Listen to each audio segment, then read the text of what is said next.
Are you considering a move to St. Augustine? Are you wondering if there are alligators? Do you worry about flooding? Are there any good restaurants or nightlife? Well, today I'm going to answer all this and more in St. Augustine Revealed.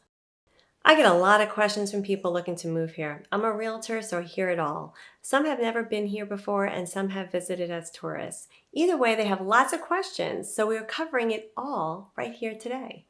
Whether you have been a visitor or only heard about the nation's oldest city, most people's first impression is the picturesque downtown area, which includes historic districts and the iconic Spanish architecture that creates a distinct skyline above the harbor.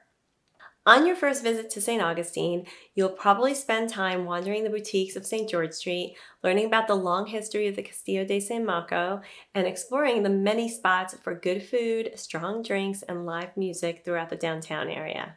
Many folks who think of moving to St. Augustine idealize this charming part of the city and dream about living in one of the gorgeous vintage homes that make it so unique. I get it, I did too.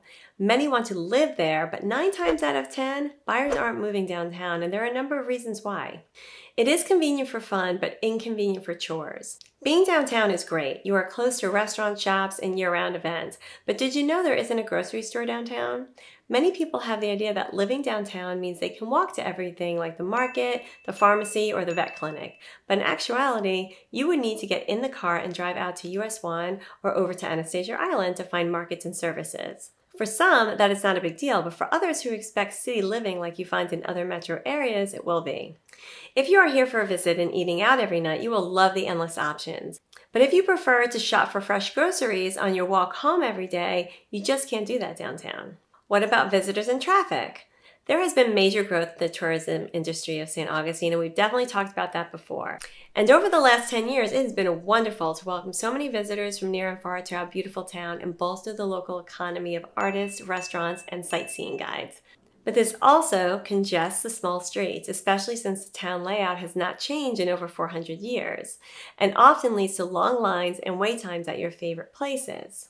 During peak tourist seasons like spring break, summer vacation, and the Nights of Lights around the holidays, the traffic can get especially heavy and make a normally 5-minute drive in and out of the downtown area into a much longer ordeal. If you are living downtown but need to get to work or an appointment during these times, you have to be prepared and patient. The high demand of tourism downtown has also had an impact on the makeup of the neighborhoods. An increase in investors have made many of the once affordable neighborhoods downtown like Lincolnville more expensive to buy in. Even the properties that need repair and renovation are outpriced for many buyers since flippers tend to snap them up for resale or to turn into vacation rentals. While the city has been adapting to accommodate the growing short-term rentals around town, if you do live here, you may see new faces in the places next door every few days, which may not give you the sense of community you're looking for. Finally, living within the city district, which extends beyond the historic downtown to areas to the northwest and Anastasia Island, you'll be paying a higher property tax rate of 19 versus the county rates at 13. The municipality really does a great job of maintaining, updating, and celebrating the beauty of our town. And like any city, you will pay more to be central to where the action is. So is it worth it? Some of the areas in historic downtown seem like a real drawback, but if you love the convenience of walking for your morning coffee or taking a stroll to go out for dinner, you can't beat living here. Like I said, the city limit is larger than just the historic district, and there are some wonderful neighborhoods to consider that are not in the thick of the tourist central area, but are still good options for people looking for a more urban lifestyle. One in particular is North City, so check out this video right here if you'd like to take a tour. Next, let's talk about some of the most common questions for folks moving to Florida. What is a flood zone and how does that impact living here? A flood zone is designated by FEMA as the likelihood of a property being inundated by rising water in a given year. Technically, every house in Florida is in a flood zone. It's just a matter of whether it's in a low, moderate, or high-risk flood zone.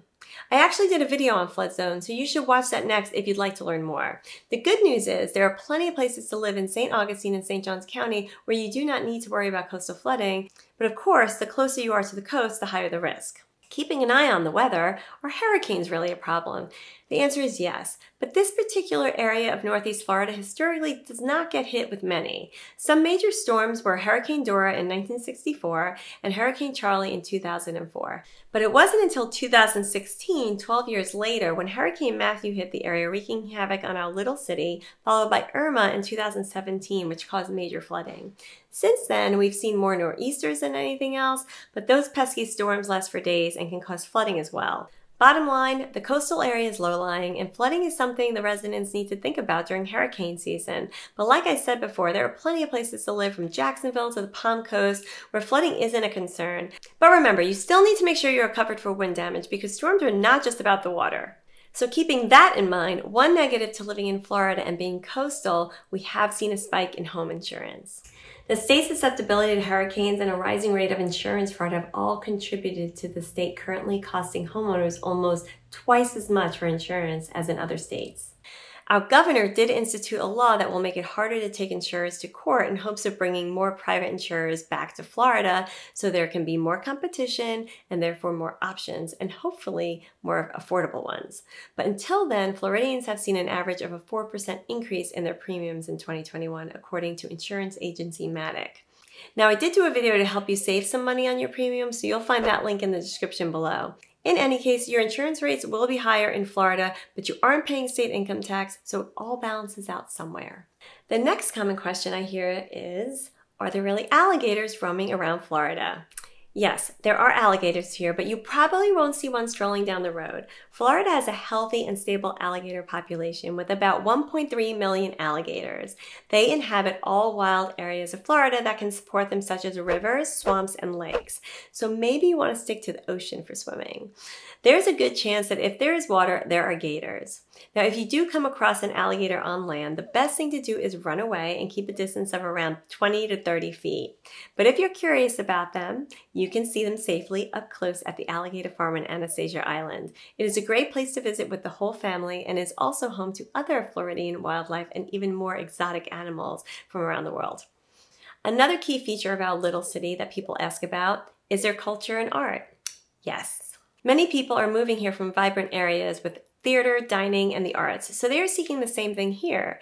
Don't worry, we have you covered. If you love food, we have an array of restaurants in St. Augustine with different types of cuisine, such as Peruvian to Mediterranean, sushi to Mexican, you name it, we likely have it. And of course, there's plenty of great fresh seafood and especially oysters. Oyster roasts are a long-held Southern tradition that is said to originate from the Native American tradition of cooking oysters and other shellfish over an open fire. The locals, generations of people who have grown up here, even do an oyster roast on Thanksgiving, and I think any chance they can get. Now, I'm not a fan of oysters, but if you are, there are a number of places to go locally, or you can harvest your own in designated shorelines. As for fine arts, there are a number of galleries downtown and in the surrounding area. One of my favorite things to do is First Friday Art Walk. This event takes place on First Friday of every month, where galleries open from about 5 to 9. They serve wine, they serve some cheese, invite locals and visitors to peruse the art, and have delightful conversation. It's a fun night and definitely worth checking out. There are also many opportunities for getting creative yourself, from the annual Florida Birding Photo Festival to painting with a twist. What about music? This is one thing St. Augustine does very well. You can find live music everywhere. Dozens of bars and restaurants throughout downtown feature musical guests, and you can catch live shows and festivals at the Colonial Oak Park or, my favorite, the Amphitheater. You definitely do not have to go far to find live music in St. Augustine. Now let's reveal the cost of living. Is it expensive to live in St. Augustine? Well, people are moving to St. Johns County in droves from all over the country. These folks may be relocating because they can work remotely or enjoying their retirement years. Others are moving into the area as Northeast Florida continues to grow for business and investments. With this growing population and even bigger popularity as a vacation destination, St. Augustine real estate has seen a pretty steep increase in value over the past 5 years. However, coming from other states, it is still much more affordable to buy and live here. Essentials like groceries, gas, and medical care are all reasonable, but with the rising cost of real estate, many of our locals and service industry workers find it very hard to find good housing. But here in Florida, you are not paying state income tax, so if you do buy a home here, it is a major savings compared to other states. What about schools? Here in St. Johns County, we can proudly say we have some of the best A-rated schools in Florida. Some of the most sought-after districts in the state can be found in the northeast and northwest portion of the county. Creekside, Ponte Vedra, and Bartram are among the top 3 high schools in the county. So if schools are important for you as a home buyer, St. Johns County is a good place to look for a home. The iconic campus of Flagler College has also long been a draw for liberal arts students, and many alumni move on to becoming thriving business owners and longtime residents of St. Augustine. This all sounds good, right? But what's the vibe like in St. Augustine? St. Augustine has long been known as a laid-back beach town, but in recent years it has grown with the new restaurants and new construction. We have seen a quiet little beach town become bustling year-round, but you can still find that laid-back vibe. People don't get dressed up here. A sundress for the ladies and a Hawaiian shirt for the men, that's considered dressed up for dinner. It is definitely still very much relaxed, but that makes sense since we are surrounded by people on vacation every day. The best thing about St. Augustine is there are a lot of options for people moving here, whether you are retired, a golfer, a surfer, or a foodie. There are communities throughout the county that will fit your needs. So if you are considering a move here, watch this video right here. It'll tell you a bit more about the different areas in St. Johns County. You can also check out my free relocation guide in the description below. I hope this gave you some insight into the St. Augustine area. Reach out with any questions. Thank you so much for tuning in, and I will catch you on the next one.